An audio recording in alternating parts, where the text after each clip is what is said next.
শ্রীকৃষ্ণের চরণে ব্রহ্মাণ্ডের অনন্ত নক্ষত্র গ্রহ বিরাজ করছে। শ্রীকৃষ্ণ দুর্যোধনের কাছে এসে বলল, তোমরা 5টা জায়গা দাও পাণ্ডবদেরকে, তাহলে কৌরবরাও শান্তিতে থাকবে, পাণ্ডবরাও শান্তিতে থাকবে। এই কথা শুনে শকুনি বলল যে শ্রীকৃষ্ণকে বন্দি করো। সৈন্যরা বন্দি করতে এলে শ্রীকৃষ্ণ সুদর্শন চক্র ধরল।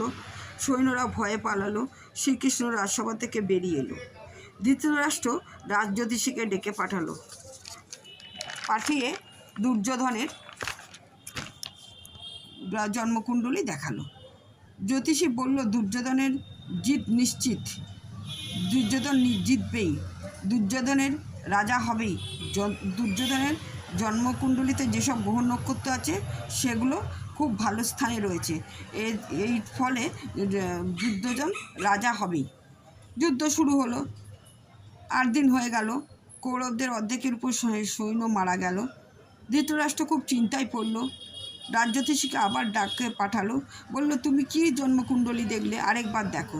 তখন রাজজ্যোতিষী জন্মকুণ্ডলী দেখে বলল, আমি আগে যে কুণ্ডলী দেখেছিলাম এটা সেটা নয়, এতে সব গ্রহ নক্ষত্র পাল্টে গেছে। তখন বিদুর বলল, এটা একমাত্র কৃষ্ণের পক্ষেই সম্ভব, কৃষ্ণই এটা করেছে। রাধে রাধে।